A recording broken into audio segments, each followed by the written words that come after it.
A paz do Senhor, amados, vai tudo bem? Espero que sim, em nome de Jesus. Sejam muito bem-vindos ao nosso canal. E nós estamos hoje já fazendo o nosso 10º vídeo sobre essa temática do sofrimento do cristão, do crente, enfim. E hoje nós vamos tratar de um assunto muito, como todos os outros assuntos, é muito importante, porque faz parte da nossa vida. Obviamente, a gente tem que, sob uma perspectiva bíblica, buscar sempre saber lidar com as situações, com as dificuldades, com as adversidades que a vida muitas das vezes nos impõe, tá? E hoje nós vamos falar de luto, como enfrentar o luto, como o cristão deve enfrentar o luto. Curiosamente, né? Já estava dentro do meu cronograma, mas como a gente está sujeito às coisas da vida, eu quero aqui mandar um abraço, né, muito apertado para a irmã Socorro, da nossa congregação de Pedras, que está passando por esse problema, e também para o meu amigo Henrique, lá do Maracanaú, que semana passada, infelizmente, também perdeu a sua mãe, tá? E, claro, não apenas a eles, mas toda a família. Então, o luto é uma condição que, obviamente, todos nós estamos sujeitos a passar. Eu mesmo já enfrentei essa situação, a minha família. Eu perdi um irmão mais jovem, um irmão no qual eu amava demais, né? Mas a gente vai aqui discernir um pouco de como que nós devemos lidar com essa situação. E eu queria dizer também, antes de iniciar aqui o assunto em si, que eu queria que você colocasse aí nos comentários qual assunto que você gostaria que nós viéssemos a tratar. Eu estava pensando em falar o cristão e a cultura. Acho que é um assunto muito importante, que gera muitas dúvidas. Mas eu queria ouvir de vocês, né? O pessoal que tem aí curtido, que tem compartilhado, que tem assistido, né? Quando esse vídeo for lançado, a gente já vai ter realizado um momento no seu podcast de frente com a verdade. Então é um prazer sempre poder servir a Deus e compartilhar e contribuir de alguma forma, trazendo algum entendimento, alguma luz, algum conhecimento da parte do Senhor. Amém, amados? Mas vamos lá. O que é o luto?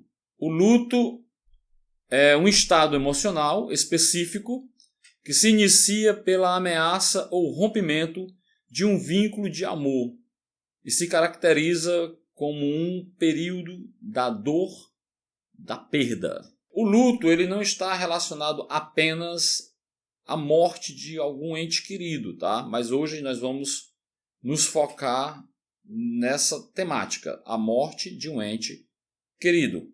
O luto também ele pode ser ocasionado por uma separação, pelo divórcio, quando uma pessoa tem um conhecimento de uma enfermidade que vai impactar na sua vida ao ponto de comprometer as suas atividades que ela tanto gosta. Então tudo isso tem muito a ver com o luto, tá? Mas hoje a gente vai ver a questão a respeito da perda de um ente querido, tá certo? Então o luto é isso. É você sofrer, você passa por um estado emocional de sofrimento por conta de uma perda. Porque você não vai mais abraçar, você não vai se relacionar, você não vai mais ter aquele relacionamento de carinho, de compartilhamento, enfim. É uma perda, é uma ruptura, tá?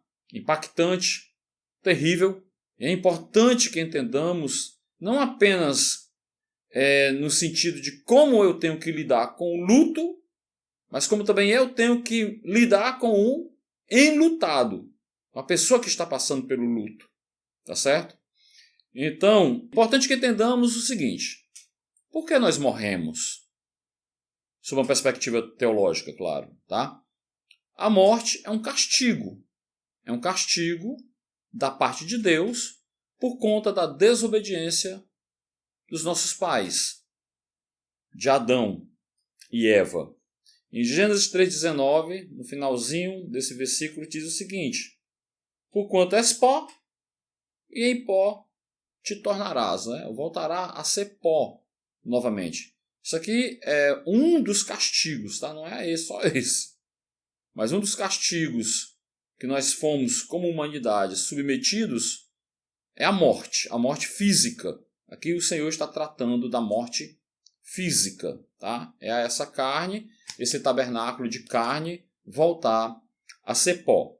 Paulo vai dizer em Romanos 5:12 o seguinte: portanto, como por um homem entrou o pecado no mundo, e pelo pecado a morte, assim também a morte passou a todos os homens, por isso que todos pecaram. Então, e mais, Romanos 6:23, tem o famigerado texto que diz que o salário do pecado é a morte. Então, a condição do homem é de pecador. Somos todos pecadores. Estamos todos debaixo desta sentença. Amém, irmãos?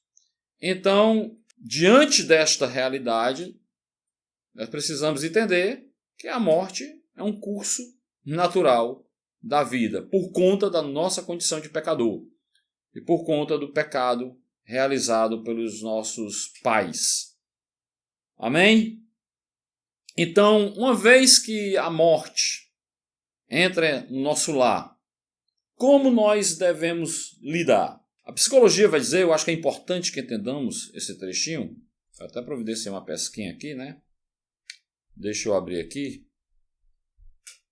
Que o luto, existem 5 fases que nós precisamos enfrentar quando a gente passa pelo luto. No primeiro momento, quando a notícia chega, é a fase da negação. A gente não quer aceitar aquela verdade, aquela realidade. Eu me lembro bem que quando meu irmão faleceu, eu estava no trabalho e ele faleceu mais ou menos uma semana antes do meu aniversário. Ele faleceu no dia 26 de agosto e eu faço aniversário no dia 6 de setembro. É bom que vocês saibam que eu gosto de livro e podem me dar bastante livro de presente. Amém?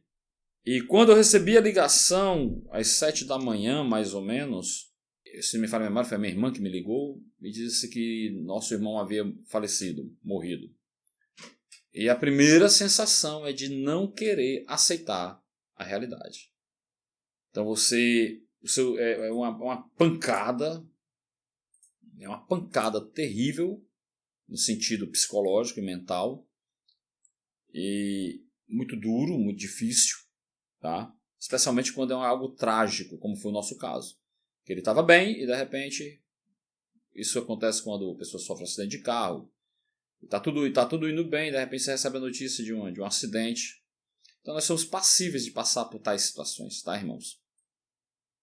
Só Deus entende os porquês, e isso nos conforta, em certa medida, de alguma maneira. Mas no momento da notícia, a gente reage de uma forma de não querer aceitar. Isso é natural. Então você que está perto de uma pessoa que está passando por esse processo, você tem que entender que isso é natural. Isso é normal. Você não precisa falar nada. Você oferece apenas o seu ombro para a pessoa chorar. Não precisa falar nada. O seu silêncio será muito eloquente nesse momento. Então a pessoa entra nesse estado de negação. A negação, ela tende a proteger a nossa mente desse inconveniente. É claro que isso passa.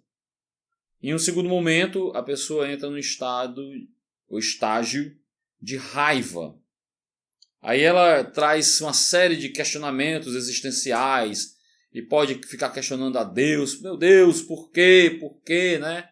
Aquelas coisas. Mas você que eventualmente possa estar acompanhando alguém que está passando por uma situação dessa, deixa a pessoa desabafar, deixa a pessoa chorar. Chorar é importante.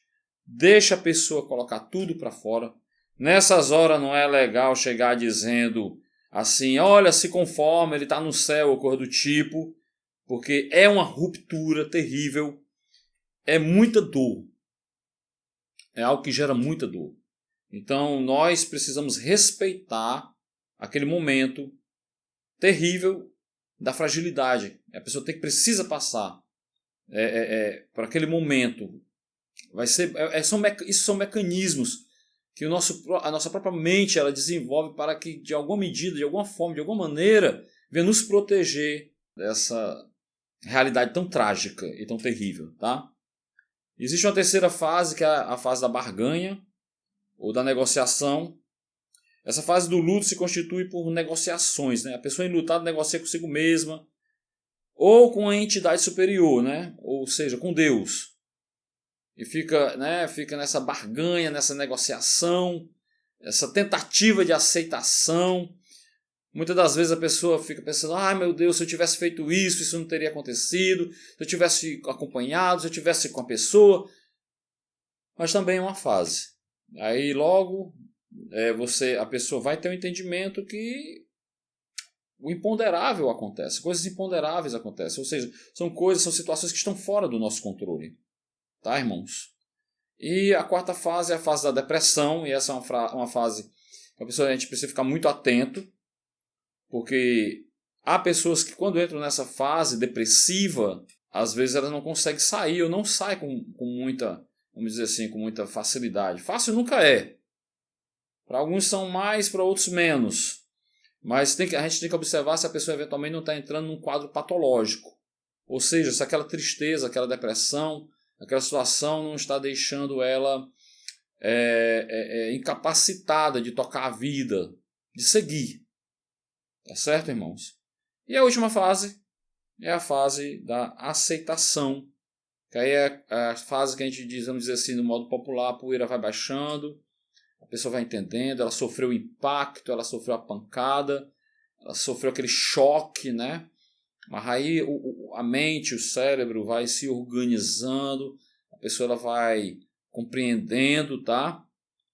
E a tendência é que ela aceite o fato, que de fato não há o que ser feito, e toca-se a vida para frente, né? A aceitação consiste em aceitar a conviver pacificamente com a perda. Tá, irmãos? Não é fácil, mas é importante que entendamos essas fases e acompanhemos bem, dando ajuda, consolo, conforto. Tá? Então, como nós devemos agir? Eu queria trazer sobre a seguinte perspectiva. Tá? Quando a gente vê uma pessoa nessa situação, como é que a gente pode ajudar de alguma forma? Oferecendo um ombro amigo, consolando-a, não culpando-a. Às vezes as pessoas, infelizmente isso acontece. Tá? A pessoa chega, mas se tivesse sido de outra forma, aí isso vai causar mais dor na pessoa. É melhor ficar calado. Nessas horas não há muito o que ser dito. O ideal é que se fique calado. Tá, irmãos? Ofereça o ombro, amigo. Ofereça o consolo, um abraço. Um abraço apertado. Chore com quem está chorando naquele momento. Tá? Como Paulo nos ensina na Escritura. Chorar com os que choram. O seu silêncio, o seu conforto e o seu consolo será muito eloquente. Será muito importante. Amém? E quais são os recursos? Quais são os recursos que nós podemos nos utilizar na situação dessa? Você observa o ente querido, o amigo, enfim, que está passando por essa situação. E se perceber que ela está tendo muita dificuldade de viver e tocar a vida, está ficando incapacitada, a ajuda profissional jamais é descartada. Você pode e deve procurar uma ajuda profissional. Amém? Se faz necessário muitas das vezes. Depende de pessoa para pessoa. Cada um de nós reagimos de maneira diferente. Às vezes, a forma como eu reajo, eu não posso cobrar do irmão que reage da mesma forma que eu reajo. Tá certo? Estou orientando dessa maneira, porque tem gente que diz assim, eu já passei por isso e foi assim, assim, assim, assim. Mas você é você, a outra pessoa é outra pessoa. São pessoas distintas. E cada qual vai ter reações distintas. Amém? Então, muitas das vezes, se for o caso, se faça necessário, que procure ajuda profissional. Tá? A ajuda dos amigos e dos parentes é fundamental, preponderante nessa hora. O consolo, o conforto, o acompanhamento, o cuidado, fundamental. Fundamental, tá certo? Mas, agora a gente já vai caminhar para o fim. O mais importante de tudo, irmãos queridos, amados, é buscar o conforto e o consolo no Senhor, em Deus. Queria ler com você 2 Coríntios, melhor dizendo. 2 Coríntios, a gente vai ler aqui uns versozinhos, que está no capítulo 1, a partir do verso 3, que diz o seguinte: Bendito seja o Deus Pai de nosso Senhor Jesus Cristo, o Pai de misericórdias e Deus de toda consolação. Deus de toda consolação. É Ele que nos conforta em toda a nossa tribulação, para podermos consolar os que estiverem em qualquer angústia, com a consolação com que nós mesmos somos contemplados por Deus. Porque assim como os sofrimentos de Cristo se manifestam em grande medida a nosso favor, assim também a nossa consolação transborda por meio de Cristo. Mas se somos atribulados, é para o vosso conforto e salvação. Se somos confortados, é também para o vosso conforto, o qual se torna eficaz, suportando vós com paciência os mesmos sofrimentos que nós também padecemos. Verso 7. A nossa esperança a respeito de vós está firme, sabendo que, como sois participantes dos sofrimentos, assim o sereis da consolação. O Senhor não nos deixa sem conforto, sem consolação. Então nós precisamos buscar nele o conforto. E de fato, apenas ele vai nos ajudar lá no íntimo do nosso ser, no íntimo dos nossos corações, para suportarmos dores tão terríveis como a dor do luto. E para finalizar, eu gostaria aqui de ler em Eclesiastes, capítulo de número 7, diz assim, é um texto bem controverso, bem tanto quanto paradoxal, diga-se de passagem, tá? Capítulo 7 de Eclesiastes, verso 1. Melhor é a boa fama do que o guento precioso, e o dia da morte, melhor do que o dia do nascimento. Melhor é ir numa casa onde há luto, do que ir à casa onde há um banquete, pois naquela que se vê o fim de todos os homens, e os vivos que o tomem em consideração. A morte ela traz muito sofrimento. É uma ruptura, é um desligamento que a gente vai entender que é um desligamento definitivo, que não há volta. No entanto, existe uma esperança. E é isso que mais conforta e consola os crentes. É que a morte não é o fim. Uma vez que nós morremos em Cristo, nós continuaremos. Porque Cristo venceu a morte. E porque Ele venceu a morte, nós a venceremos também. O corpo físico vai ficar aqui. Mas nós temos uma esperança. Uma esperança de vivermos a eternidade com Cristo. O que nós devemos fazer hoje é lutar por os nossos entes queridos, pelos nossos parentes, pregando o Evangelho, pregando a palavra de Deus, para que mesmo que um dia, quando chegar aquele dia que nós vamos ser submetidos à morte física, nós saberemos que um dia no futuro nos reencontraremos e viveremos para sempre, durante toda a eternidade. A chave que abre a porta da vida eterna é a morte. Nós precisamos passar pela morte. Aquele que se arrependeu dos seus pecados e passou dessa vida para outra, viverá para sempre em Cristo Jesus. E isso nos consola. Isso nos conforta. Que as coisas não acabam aqui. Nós não temos essa visão materialista. E temos toda uma eternidade para gozarmos, para vivermos, para nos alegrarmos, para compartilharmos. E a morte já não terá domínio sobre nós.